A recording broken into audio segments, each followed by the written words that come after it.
Welcome to the Defeat the Drama podcast, where you'll learn tips, tricks, and strategies to help you gain clarity, find purpose, live boldly, and defeat the drama in leadership and life. Host Kirsten E. Ross is known to many as the drama-free queen. She is the undisputed expert of transformation. She'll move you from resigned, resentful, and overwhelmed to focused, engaged, and empowered. Welcome to the Defeat the Drama podcast. I'm Kirsten Ross, your host, and this is episode number 13. Life is way too short. Don't let anyone steal your focus or zap your energy. Let's defeat the drama now. In today's episode, I'm going to cover some super simple ways to inject process improvement into your organization. Most often when we think about process improvement, we picture major data collection, pricey consultants, black belts, and more. And it doesn't have to be that way. If you're like most of my clients who are small and medium-sized businesses, often they're family-owned, you maybe aren't doing any process improvement. It just seems too daunting. Over and over, I've been able to teach them a simple version that any organization can adopt. It adds value not just through improved efficiency, too. It's also, wait for it, defeats the drama. See, humans have this tendency to assign negative assumptions about others in the absence of fact. Stop and think about it. You probably do this yourself. Where you have individual team members or departments working together without really knowing each other, you can end up with lots of drama around work processes. In the absence of fact about how the processes and procedures from one department flow to the other, teams tend to create negative assumptions. They create a belief that all the snafus are a result of poor performance and a lack of caring from the other department or the other employees. Or they often assume they don't know anything over there, or they don't do anything, or they're just trying to make my job as hard as possible. And as you can imagine, this generates drama, and I'm sure you might experience it in your own organization. I'm thus a huge proponent of implementing just a simple process improvement. Engaging in some simple process improvement activities will do the following. 1, team members get to know each other. So you have a reason to pull people together. They get to know each other as people. They can fill in the blanks with some facts. Maybe they'll even learn that the other people care about your customers too. So it's a really great way. It gives you a really good reason to just pull people together. I recommend, depending on the size of your organization, either, if you're rather small, maybe you'll pull everybody together. If you have multiple departments, you'll pull a few key individuals from each department where processes cross over. And you'll pull just a good representation because, maybe you need to keep the departments running while they're having the meeting. So pull just a representation.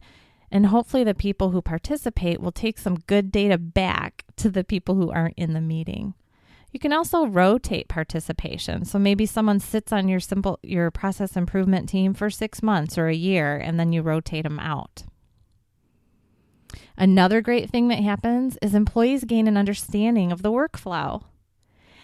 I do this presentation where I have a picture of people in business clothes sitting in boxes, and they're all cramped, and they're sitting right next to each other, but they can't see each other. And that's kind of the visual I get for a lot of our businesses. Each employee or each department knows their own process, knows the work that they do, but once it leaves their area, they have no idea what happens. And in process improvement, they'll start to share and learn and have a zillion aha moments. Trust me, if you haven't done this already. They'll be like, oh my gosh, I didn't know there was that much involved. Oh, I thought you were just shifting it along. I didn't know that you had this whole process that took hours. I didn't know you were using so much care. So they'll have a ton of aha moments, and they'll really learn about the details of everything that happens outside of their own area. It becomes very powerful. You get more effective processes. Ta-da! So that maybe should have been the first one I mentioned, but it's the most obvious. But yeah, on top of it, people are getting to know each other. They're learning to understand the flow of work throughout your organization, but also you're getting better processes because they're coming together and they're saying, hey, this doesn't make sense. Or you're doing that report. I was doing that report too. Or you've been handing over that report. I don't need it at all. The other thing it does is it encourages resourcefulness. I love working with people who can be creative about problem solving. They're not stopped when there's a challenge. They come up with solutions. And often when I first start working with a business, they haven't really encouraged their employees to be resourceful.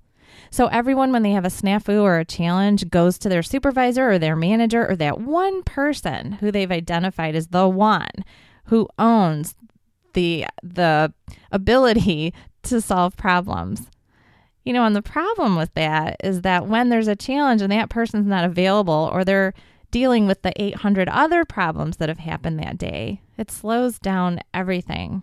So it encourages employees to become empowered to start thinking creatively about, how could I do this better? How could I come up with a better system? How could I stop complaining about the challenges that I face each day and do something about it? So I love that. The other thing that I see very often is that processes, when I start working with a client, are not documented at all.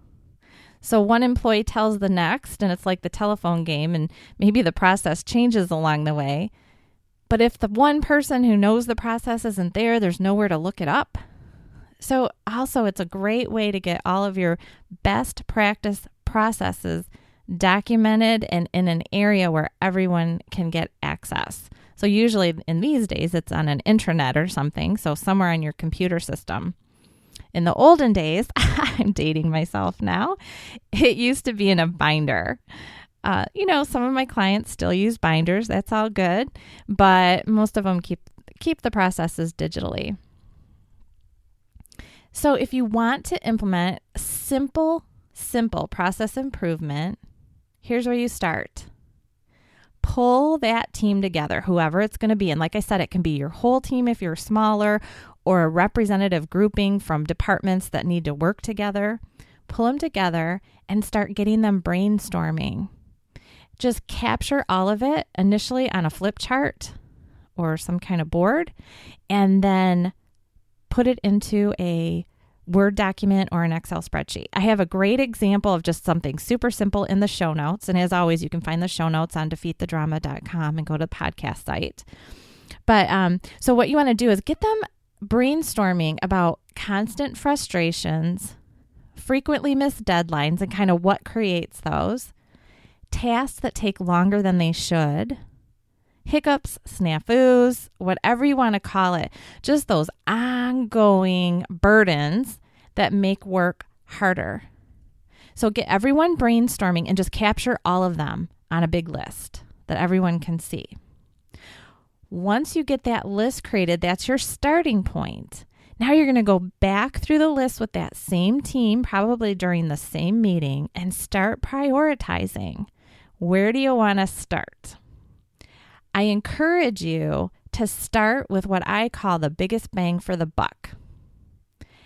100% of the time when I've helped teams implement this simple process, there's always been some just low-hanging fruit, some really simple changes that pop right out.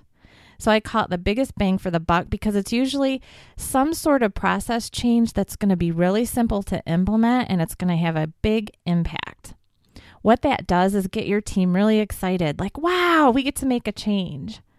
So I remember one time I was working with a tax group. They were working on taxes, and it was during tax season, and it was a team that had not been really encouraged or allowed to be resourceful. And you should have seen how much fun they had sitting in a room. And here they're in the midst of the busiest time of year, but they got so excited because they were going to get to implement their ideas.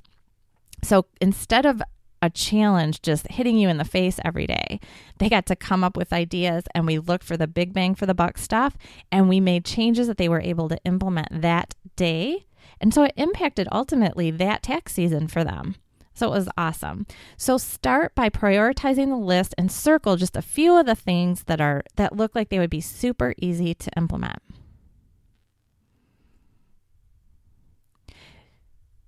Then what you're going to do is you're going to pull a team together or one person, but assign responsibilities and deadlines.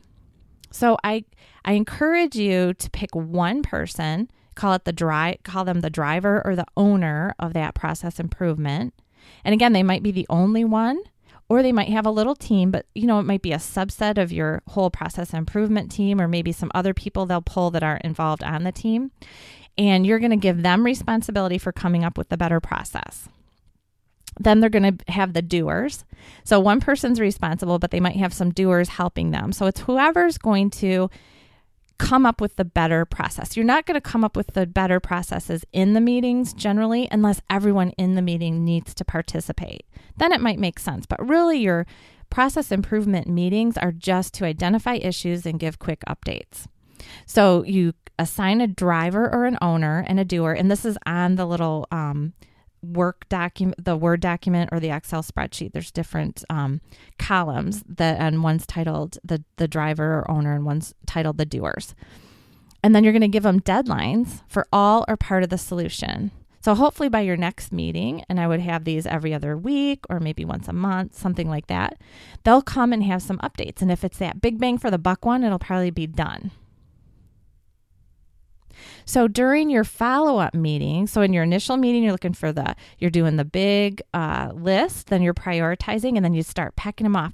And what you're going to do is put that whole list inside your Word document or Excel spreadsheet so that you have a big list of all the stuff that over time you're going to work on. In your follow-up meetings, you'll have your owners or doers provide quick updates on where they are. You'll provide accountability because you will have assigned specific deadlines and owners of the process improvements. So you'll know if someone didn't follow through and do what they were supposed to between meetings.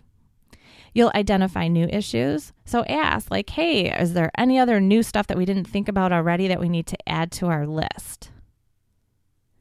Tweak resolutions. So definitely once you implement things, you're going to want to reevaluate and say, is this our best practice or do we need to tweak it a little bit? So those meetings will be a great place to share quickly about that. And again, if it requires a lot of discussion, assign responsibility to an owner and some doers, and offline, so outside of the meeting, have them come up with the better process. Create communication strategies during those meetings. So remember, you change the process, you document the process, and then you need to communicate it with everybody. So, is it communicated well? Do we still need some more communication to happen to make sure that everyone's using it appropriately? And then in your meetings, celebrate success. I recommend this is super simple. So you're going to create this Word document or Excel spreadsheet. It's going to have all your identified issues and challenges on it. As you create new processes or realign things or create checklists or whatever, you're going to have an update that indicates what you did. And then when you're done, just highlight it in a different color. I like to leave it on the list because then you can see your progress. So it's something to celebrate. Wow, we have fixed 15 things. We've overcome 15 challenges that were ongoing issues, and those are resolved. So give yourselves an opportunity to pat yourselves on the back and celebrate and say, yes, look at the progress that we've made. So don't delete them from your list. Just make them a different color. As you're engaging in process improvement, here are some super simple solutions that often fix some of your ongoing issues. So creating checklists. So, something super simple is closing down the office for the night. If you keep forgetting to do step 1 through 8, create a checklist. You might need to do a sign off too, so that you know who's not following through. Maybe you have a rotating system for who's in charge of locking up or shutting off the computer or whatever it is that needs to happen. So you have a check off. So the person says, hey, I did it, and then they can be accountable. And then there's a list to follow. Instead of people remembering to do everything, just make a checklist. It can be a checklist that they sign off on. You could laminate it and just use some sort of wipe off system, so that you're not using paper. You could put it on the computer and have people email it. So, there's a million different ways you can use the checklist, but I know it sounds super simple, but I can't tell you how many of my clients have failed to realize that all they need is a checklist to solve some of their big, issues that are driving them nuts. Create step-by-step instructions. So look for places where employees, again, are missing some part of a process. And really it was just they were taught differently, or they didn't have a place to go look to verify how to do it, how to log in, what are the passwords. Create lists where people can go and just look information up so they're not having to ask that one person who knows everything in your office. And that might be you. Create organized contact lists. This one, again, I know it sounds super simple, but keep that stuff organized and let everyone know where it is. So you're not having to go from Sally to Betty to get the information about how to call when you need to contact your IT company or something. Have a list that's readily available. Create FAQs. So a lot of times we have FAQs on our websites for our customers, but we forget internally that FAQs would be really helpful as well. So you as a leader, what kinds of questions are you answering over and over and over? Or who else on your team is constantly bombarded with ad hoc questions?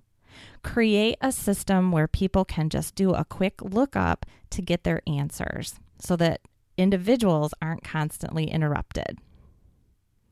Make sure that you update your forms. I've worked with a lot of clients where they have like revisions from 3 years ago, 2 years ago, and 2 weeks ago, and no one knows which form to use. So that's usually a really quick cleanup, is kind of going on that intranet and figuring out what's the most recent form that needs to be used, delete the others if you don't need them, or archive them somehow, and just clean everything up. To achieve ultimate success, document all of your changes. So make sure, don't just discuss them and make decisions in your meetings or in your subcommittee meetings. Document all the changes so that people know, so that you remember. There's a place to go look. Communicate as needed. So as you change processes, make sure that everyone who needs to be in the know knows. Train where required. So part of that implementation strategy is making sure that people are communicated with and then they're trained. If it's some new process or a new computer system or phone system or new forms, make sure that everyone is trained and uses everything that you're implementing consistently. And then very important, hold people accountable. Have a system for making sure that people are held accountable and that there are consequences if they don't like change. So again, seen this many, many times with my clients. They'll spend boatloads on a new system, and then you have that employee who's been there for 30 years who wants to use the old system. I actually worked with this client. This was years ago. This just came to me, and they were implementing a new electronic medical system, and I guess the old way of transcribing, they used a foot pedal. And so they had a medical transcriptionist who still needed that foot pedal. And so here's this huge new system, and they spent thousands and thousands of dollars. I don't remember how much it is anymore, but it was tons and tons of money to make sure that she still had her foot pedal because she didn't want to go through a change. So a lot of times people are change avoidant, so you have to hold them accountable and make sure that they're following the new systems, the new processes as you implement them. So that's it. I mean, I won't go into the detail of how to have the conversations. I think you can do that. Create a resourceful team, help everyone be creative, just encourage them to participate and come up with ideas. There's no bad idea, but get people just thinking and being resourceful about how can we do things better here to achieve the outcomes that we need to achieve in our business. So I hope that helps. I hope you see how bringing people together and giving them a reason to come together and learn about your work processes and create a better way to do things will help you defeat the drama. So thank you so much for listening in. I really appreciate your taking the time. It really means a lot to me. If you did find value here, please go to iTunes and subscribe so that you know when I've released my next episode. And submitting a review would be great. Those reviews help other people find the podcast more. And the last is support by sharing. If you have other colleagues who you think would find value and want to join this mission of defeating the drama in our workplaces, then please share it with them. Talk with them, call them, email them, send them the link.